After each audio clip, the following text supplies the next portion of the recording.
안녕하세요. 사연을 부탁해입니다. 오늘의 사연을 소개하겠습니다. 어느 날 근심 가득한 목소리로 시어머님이 제게 전화를 걸어왔습니다. 예, 지금 근무 중일 텐데 미안하구나. 혹시 통화 가능하니? 네, 어머님. 근데 무슨 일 있으신 거예요? 목소리에 힘이 하나도 없으신 것 같은데요? 이게 참 난감해서 말이다. 난감하다니요? 무슨 일인데 그러세요? 너도 전에 몇 번 봤었잖니? 민채라고. 아, 도련님 여자친구 민채씨요? 근데 민채씨가 왜요? 민채라는 아가씨는 도련님과 사귀고 있는 사람이었는데요. 성격이 시원시원해서 우리와도 금방 친해지게 되었습니다. 워낙 활달한 성격이다 보니 시댁에도 자주 놀러오곤 했거든요. 제가 잠시 생각에 잠겨있던 사이 시어머님이 다시 말을 꺼냈어요. 그 민채가 중소기업을 다니고 있었잖니. 근데 다니던 회사가 많이 어려워지면서 공고사직을 당했다지 뭐니. 벌써 몇 달 전에 그랬다고 하는 것 같더구나. 그래서 나름 열심히 일자리를 알아보긴 한 모양인데 요즘 일자리 구하기가 하늘의 별 따기잖니. 더군다나 민채가 별다른 자격증이 있는 것도 아니고 말이야. 하긴 요즘 중소기업 많이 어렵다고는 하더라고요. 근데 그것 때문에 어머님 왜 난감한 상황이라는 거예요? 이게 말이야 참 난감하네. 라며 시어머님이 고민거리를 털어놓으셨는데요. 시어머님의 말에 따르면 민채씨가 회사에서 권고사직을 당한 뒤 열심히 취업 자리를 알아봤다고 합니다. 하지만 취업이 결코 쉬운 일이 아니더랍니다. 한두 군데 면접을 보러 가기도 했었지만 돈은 조금만 주고 일은 거의 머슴처럼 부려먹는 그런 회사더래요. 그러다 보니 민채씨가 조금씩 우울감을 느끼게 되었다는데요. 어느 날은 도련님에게 부탁을 했다고 하네요. 자기야, 나 말이야. 이러다 모아놓은 돈 생활비로 다 써버릴까봐 걱정이 이만저만이 아니야. 그럼 내가 좀 도와줄까? 아니, 그건 내 자존심이 허락하지 않지. 그래서 말인데 자기네 어머님이 운영하시는 식당에서 일을 좀 해보면 어떨까 싶은데. 뭐? 우리 엄마가 아는 부대찌개 집에서? 자기야, 이 식당 일이라는 게 절대 쉬운 일이 아니야. 그리고 비록 우리가 결혼을 한 건 아니지만 자기한테는 예비 시어머니인데 좀 불편하지 않을까? 우리 엄마도 그런 거 무진장 싫어하시거든. 그래서 우리 형수님도 가게 절대 못 나오게 하셔. 내가 듣자 하니 형님이랑 형수님 두 분 다 공무원이라 가게 물려받을 생각도 없다고 하는 것 같던데 지금부터 미리 배워서 나중에 내가 어머님 가업을 이어받는 것도 나쁘지 않잖아. 어차피 우리 결혼할 건데 그렇게 하자. 자기가 어머님께 잘 좀 말해봐. 라며 도련님에게 부탁을 했던 모양이었어요. 하지만 우리 시어머님이 워낙 경우가 바른 분이시라 결혼도 안 한 예비 며느리와 함께 일을 하다 보면 혹시나 사소한 것부터 부딪히지는 않을까 걱정을 하는 모습이었습니다. 시어머님이 땅이 꺼져라 한숨을 쉬다가는 제게 다시 물었어요. 예, 이 식당 일이라는 게 보통 힘든 일이 아니잖니. 근데 왜 굳이 여기 와서 일을 하겠다는 건지 이해가 안 되는구나. 그러게요. 어머님 입장에서는 조금 난감하긴 할 것 같아요. 근데 도련님이랑 민채씨 결혼할 거잖아요. 그럼 미리 식당 일을 배워두는 것도 나쁘지는 않을 것 같기도 해요. 예, 살다가도 마음 안 맞아 이혼하는 판국에 사람이라는 게 어찌 될지 아무도 모르는 거 아니겠냐. 만약 그러다 잘못되기라도 하면 얼마나 껄끄럽겠냐 그 말이야. 그치만 도련님이랑 민채씨는 결혼할 것 같던데요. 그렇다고 지금 취업 안 돼서 우울해하는 사람한테 무작정 안 된다고 하기도 좀 그런 것 같아요. 나도 그게 걱정이 돼서 이러지도 저러지도 못하고 있는 거 아니겠냐. 그럼 한두 달 시켜보면 되지 않을까요? 도중에 힘들면 본인이 힘들어서 못하겠다고 하지 않겠어요? 그럴까?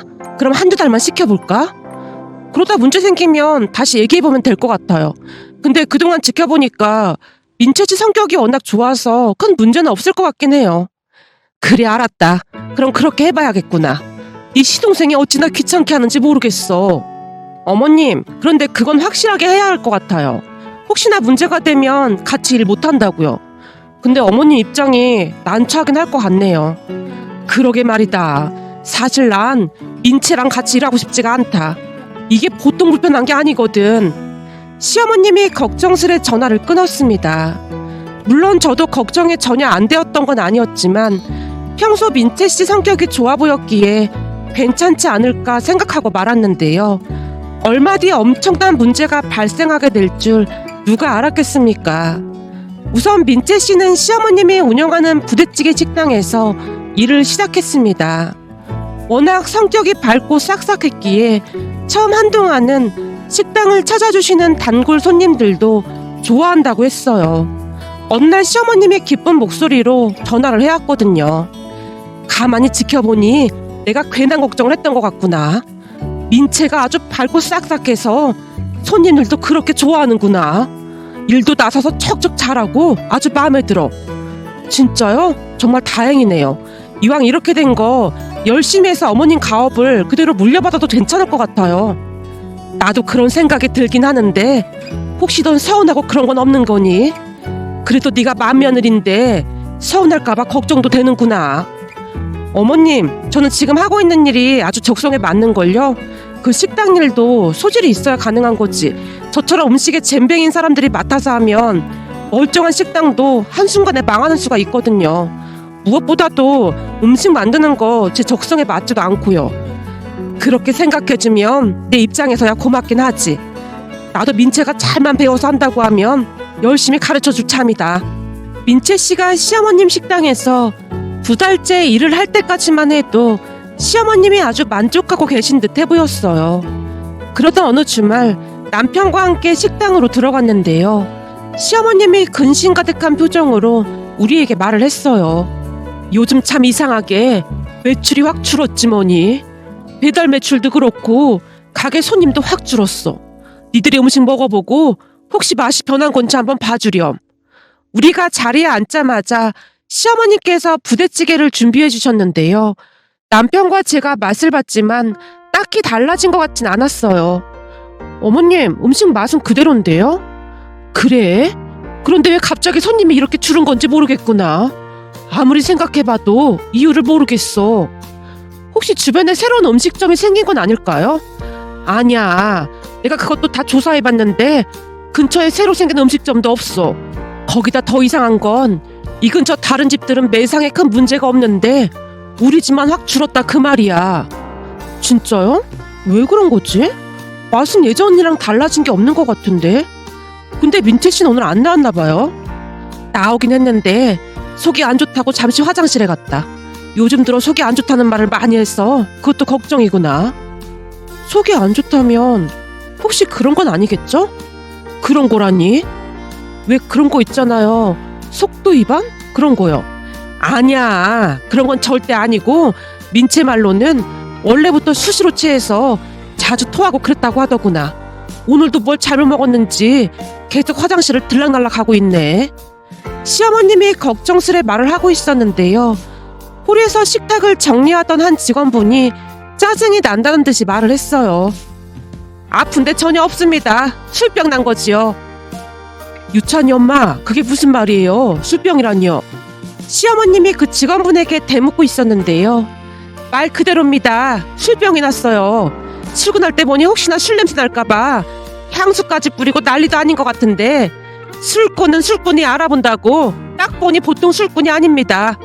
라는 말을 하는 게 아니겠습니까? 그 말에 우리 모두 놀란 채 그 직원만 바라보고 있었는데요. 곧 민채 씨가 가게 문을 열고 들어오자 언제 그랬냐는 듯이 직원분이 자리를 피했습니다. 나중에 시어머님이 그 직원분에게 자세히 물어보려고 했지만 뭐 심증은 있지만 물증이 없으니까 더 이상은 물어보지 마세요. 괜히 민채 씨 귀에 들어가면 저만 곤란해지거든요. 직원분이 같은 말만을 반복할 뿐이더랍니다. 아마도 그때부터 시어머님이 조금씩 이상하다는 생각을 했던 것 같은데요. 차마 우리에게는 말도 못한 채 홀로 고심만 하고 계셨던 모양이었습니다. 그러는 와중에도 매출은 계속해서 떨어지고 있었고요. 그러던 어느 날 친한 친구 수인에게서 전화가 걸려오면서 그 모든 전말이 만천하에 드러나게 되었습니다. 저기 내가 오늘 모임이 있어서 니네 시어머님 식당에 갔었거든? 근데 일이 생겨서 오늘 장사 못한다고 다음에 오라고 하던데 혹시 니네 식당에 무슨 일이라도 생긴 거야? 그동안 매번 그 시간에 갔었는데 한 번도 그런 적 없었거든? 그래? 이상하긴 하네. 우리 어머님이 손님을 그냥 돌려보낼 리가 없는데 혹시 우리 어머님이 그러신 거야? 아니, 내가 너네 어머님 얼굴까지 다 아는데 그럼 너한테 연락했겠냐? 내가 요즘 바빠서 몇 달 만에 갔더니 식당 문 앞에 젊은 여직원이 서 있더라고. 그 사람이 엄청 쌀쌀맞게 지금 가게 정리해야 하니까 다음에 오라고 하더라고. 혹시 젊은 여직원이라고 하면 단발머리에 갈색 머리한 여자 말하는 거야? 맞아. 근데 니네 시어머님은 왜 그런 사람을 채용했대? 그동안 직원들은 다들 친절했는데 그 직원은 틱틱거리면서 영 불친절하더라고. 뭐? 틱틱거려? 그럴 리가. 아니야, 나랑 같이 간 사람들도 다들 기분 나빴다고 그랬거든. 어찌나 인상을 쓰던지 기분이 좀 그렇더라. 너네 시어머니 가게만 아니면 나도 그냥 상관 안 할 텐데 아무래도 계속 찝찝해서 말이야. 그래, 알았어. 내가 한번 확인해 볼게. 라며 제가 시어머님께 전화를 걸어서 확인을 해봤는데요. 시어머님이 놀란 채 오히려 제게 물었어요. 뭐? 우리가 장사를 안 하게 왜 안 해? 그니깐요. 아무리 생각해봐도 너무 이상했던지 수인이가 저한테 전화까지 했더라고요. 그래, 알았다. 내가 다시 한번 확인해보마. 근데 그냥 가라고 했단 말이지? 시어머님이 심각한 목소리로 말을 하고 전화를 끊었는데요. 다음날 시어머님이 제게 다시 전화를 걸어왔어요. 얘, 너 말이야 회사 끝나고 잠깐 가게에 들를 수 있겠니? 네, 알겠어요. 근데 무슨 일이라도 있는 거예요? 그리고 혹시 그때 그건 민채 씨한테 물어보셨어요? 그렇잖아도 그것 때문에 너한테 물어볼 게 있으니까 꼭 좀 들러다오. 네, 알겠습니다. 그렇게 회사가 끝난 뒤 제가 부랴부랴 시어머님 식당으로 갔는데요. 제가 식당으로 들어가자마자 시어머님이 저와 민채 씨를 데리고 밖으로 나와서는 제게 물었어요. 너 그때 네 친구가 우리 식당에 왔다가 그냥 돌아갔다고 했잖니? 제 친구 말로는 그렇다고 하더라고요. 근데 참 이상해서 말이야. 네 친구는 분명히 우리 직원이 말하기를 식당 정리를 해야 해서 돌려보냈다고 하는데 우리 직원 중에는 그런 말을 한 직원이 아무도 없다고 해서 말이다. 그래서 말인데 네 친구한테 전화 좀 해서 나 좀 바꿔줄 수 있겠니? 그럼요. 우선 제가 전화해서 통화 가능한지 물어볼게요. 라며 제가 친구 수인이에게 전화를 해서 통화가 가능한지 묻고는 시어머니께 전화를 바꿔드렸는데요. 친구 수인이와 잠시 통화를 하던 시어머님이 민채 씨에게 말했어요. 지금 내가 통화를 해봤는데 그 인상착의가 민채 너인 것 같은데 넌 절대 그런 적이 없다 그 말인 거지? 직원이 문 앞에 서 있다가 그랬다는데. 네, 저는 진짜 그런 적이 없습니다. 그래? 그럼 우리 며느리 친구가 말하는 날짜에는 내가 주방에 있었고 네가 홀을 보고 있었던 것 같은데 우리 며느리 친구가 날짜를 헷갈린 모양이구나. 아무래도 그런 것 같아요. 저는 정말로 그런 적이 없습니다. 민채 씨가 표정 하나 바꾸지 않은 채 당당하게 말하고 있었어요. 그 모습이 어찌나 당당하던지 오히려 제가 미안하다는 생각마저 들었는데요. 괜히 제가 긁어부스럼을 만든 상황이 되어버린 것만 같았거든요. 우선 그날은 그렇게 넘어가게 되었고 그날 저녁 수인이가 제게 전화를 해서 물었습니다. 왜? 그 사람이 그렇게 한 적 없대? 그렇다고 하더라고. 너 혹시 말이야 사람 헷갈린 거 아니야? 단발머리 젊은 여자가 확실했어? 뭔 소리라는 거야. 나랑 같이 간 사람들이 전부 기억하는구만. 그래서 말인데 영 찜찜해서 내가 좀 알아봤는데 말이야. 그렇잖아도 니네 시어머니 가게에 대해서 요즘 말이 많더라고. 말이 많다니 그건 또 무슨 말이야? 그게 말이야 너도 알다시피 우리 아파트 부녀 회장님이 워낙 마당발이잖아. 그랬지. 동네에 대해 모르는 게 없다며. 그래서 내가 그 부녀 회장님 살짝 떠봤거든. 혹시 그 땡땡 부대찌개집 최근에 가본 적 있냐고 말이야. 그랬더니 아주 술술 나오더라고. 술술 나오더니 뭐가 술술 나와? 제가 놀란 채 수인이에게 물었는데요. 그 순간 수인이의 입에서 충격적인 말들이 터져나왔습니다. 그때 말한 그 젊은 여직원 말이야. 그 여자가 문 앞에 서 있다가 손님들을 돌려보낸 게 한두 번이 아니래. 거기다 더 충격적인 건 이것도 그 여자가 그런 건지는 잘 모르겠는데 손님들이 휴대폰 배달 어플로 배달을 시켜도 매장에서 취소되는 경우가 허다하대. 근데 니네 시어머님이 배달 취소를 할 리가 없잖아. 뭐? 배달이 취소되다니 왜 취소가 되는 건데? 그거야 나도 잘 모르지. 암튼 내가 보기엔 무슨 문제가 있는 게 확실해 보이더라고. 이 배달이라는 게 계속 취소가 되게 되면 배달시키는 손님 입장에서는 좀 그렇거든. 근데 한두 번이 아니라고 하는 거 보니 분명 뭔가 문제가 있는 게 분명해 보여. 그래서 내가 동네 맘카페에 들어가서 확인해봤더니 니네 시어머니 가게 얘기가 꽤 많이 있더라고. 뭐라고 하는데? 지금까지 설명한 그대로야. 너네 시어머니 가게 배달 주문을 하면 취소되기 일쑤고 식당에 직접 방문해서 식사를 하려고 해도 안 된다고 돌려보낸다고 말이야. 그러다 보니 동네 장사에서 돈 좀 벌더니 배가 불렀다는 댓글도 엄청 많아. 뭐? 그게 정말이야? 진짜라니까. 지금 내가 네 휴대폰으로 맘카페 주소 보내놓을 테니까 한번 들어가서 확인해보던지. 친구 수인이가 제게 맘카페 주소를 보내줬습니다. 맘카페에 들어가서 확인을 해봤더니 수인이 말이 맞더라고요. 그렇게 그 사실을 시어머님께 그대로 다 말씀드릴 수밖에 없었습니다. 그걸 보고 가만히 있을 사람이 어디 있겠습니까? 더군다나 저는 며느리 입장인데 말이죠. 시어머님과 제가 그 맘카페에 들어가서 확인을 해보고는 경악을 금치 못했는데요. 손님들을 돌려보낸 직원으로 다들 젊은 여직원을 지목하고 있었어요. 그냥 딱 봐도 민채 씨라는 생각이 들 정도였습니다. 거기다 그 직원이 얼마나 불친절하고 투덜대면서 주문을 받던지 식당 가서 그런 대접은 처음 받아봤다는 글도 있었습니다. 결국 시어머님이 민채 씨를 따로 불러서 맘카페 내용을 보여줬는데요. 그 와중에도 민채 씨가 본인은 그런 적이 없다고 딱 잡아떼고 있었습니다. 민채 씨 행동에 시어머님이 민채 씨를 향해 불같이 화를 내고야 말았어요. 너 언제까지 거짓말 할 참이야? 그럼 이건 어떻게 설명할 거니? 라며 시어머님이 민채 씨에게 휴대폰에 있는 영상 하나를 보여줬는데요. 그 영상 속에는 민채 씨가 손님들을 돌려보내는 게 가게 CCTV에 고스란히 찍혀 있었어요. 그 순간 민채 씨의 얼굴이 사색이 되어 있었습니다. 이거 보고도 거짓말을 할 거니? 거기다 그동안 주문 배달 들어온 것도 네가 다 취소한 거지? 내가 널 믿고 일을 다 알려준 건데 너 대체 왜 그런 거냐? 한번 말이나 들어보자. 시어머님이 민채 씨를 있는 대로 노려보며 묻고 있었는데요. 정말 죄송합니다. 사실은 일을 해보니까 너무 힘들어서 그랬어요. 처음 한두 번 돌려보내고 취소하니까 엄청 편했거든요. 그래서 몸이 안 좋을 때마다 몰래 그랬습니다. 정말 죄송합니다. 입은 삐뚤어졌어도 말은 바로 해야지. 몸이 안 좋을 때가 아니라 술 먹은 다음날 술이 덜 깨서 화장실 들락날락거리는 그런 날에 더 그랬잖니. 하긴 뭐 일주일에 4일 이상을 그랬으니 말 다 한 거지. 그럼 화장실 왔다 갔다 하면서 더 그랬던 모양이구나. 그걸 어떻게 하셨어요? 뭘 말이냐? 네가 주구장창 술 마시고 다니는 거? 혹시 몰라 나도 네 뒷조사를 좀 해봤다. 알고 보니 식당 일 끝나고 바로 클럽인가 그런 데 가서 아주 신나게 놀았더구나. 우리 둘째한테는 피곤해서 집에서 쉰다고 하면서 말이야.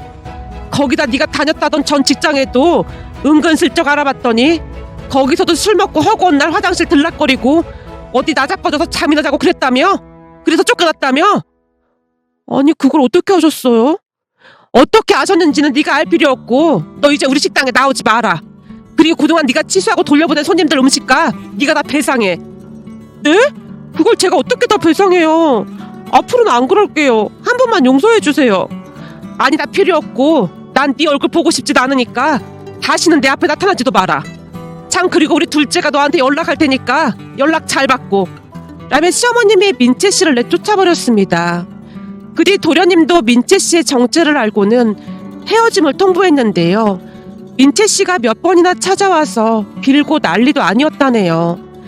도련님도 많이 놀란 모습이었는데요. 민채 씨가 그런 사람인 줄 전혀 모르고 있었다고 했거든요. 그렇게 도련님뿐만 아니라 시어머님도 며칠 동안을 알아눕게 되었는데요. 어디서 여자를 데리고 와도 그런 여자를 데리고 와서 집안을 풍비박산을 내려고 해.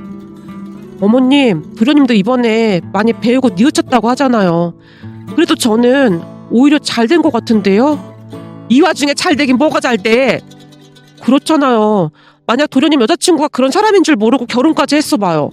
그보다 더 최악이 어디 있겠어요. 제가 보기엔 조상님이 도운 거나 다름없다니까요. 하긴 네 말대로 결혼까지 했으면 어쩔 뻔했니 그래. 생각만 해도 끔찍하기만 하네. 그리고 식당은 제 친구 수인이가 그 마당발 부녀 회장님한테 잘 말해서 여기저기 다시 좋은 소문이 좀 난 것 같더라고요. 그게 정말이냐? 다들 믿어주긴 해? 제가 맘카페 들어가 봤더니 다들 믿어주는 분위기더라고요. 댓글 대부분이 우호적으로 바뀌었어요. 이래서 사람을 잘 들여야 한다느니, 세상에 사람이 제일 무섭다느니, 어떤 분은 그 여자한테 손해배상도 해야 한다느니 난리도 아니더라고요. 근데 민채 씨한테 소송 건다고 한 건 어떻게 하실 생각이에요? 그건 네 시동생 앞에 다시는 나타나지 않는다는 조건으로 퉁치기로 했다. 생각 같아서는 악착같이 소송하고 싶은데 그 면상을 더 이상 보고 싶지도 않고 둘째랑 빨리 정리를 해주는 게 더 낫다는 생각이 들어서 말이다. 잘하셨어요. 저도 이번에 사람이 얼마나 무서운 존재인지 다시 한번 깨달았잖아요. 처음 인상은 나쁘지 않았는데 어쩜 그리 또 겉과 속이 다르던지 소름이 끼치더라고요. 아무튼 이만하길 다행이에요. 그러니까 어머님도 얼른 털고 일어나세요. 빨리 가게 정상화 시키셔야죠. 그래, 네 말이 맞구나. 그런 정신나간 인간 하나 때문에 이게 무슨 난리인지 모르겠구나. 어머님, 그리고 도련님도 지금 충격이 꽤 커 보이니까 너무 뭐라고는 하지 마세요. 많이 반성하고 있더라고요. 지금에 와서 반성을 하면 다야? 집안을 풍비박산 내놓고? 도련님도 그러고 싶어서 그랬겠어요. 착해서 그런 걸 어쩌겠어요. 그 뒤 시어머님 식당은 다시 예전 모습을 찾아갔습니다. 얼마 전 어떤 식당에서 직원이 상습적으로 배달 주문을 임의적으로 취소했다는 기사를 읽고 우리 모두 깜짝 놀랐는데요. 세상에는 별의별 사람들이 다 있더라고요. 문득 그때 생각이 나서 이렇게 글 작성해 봅니다.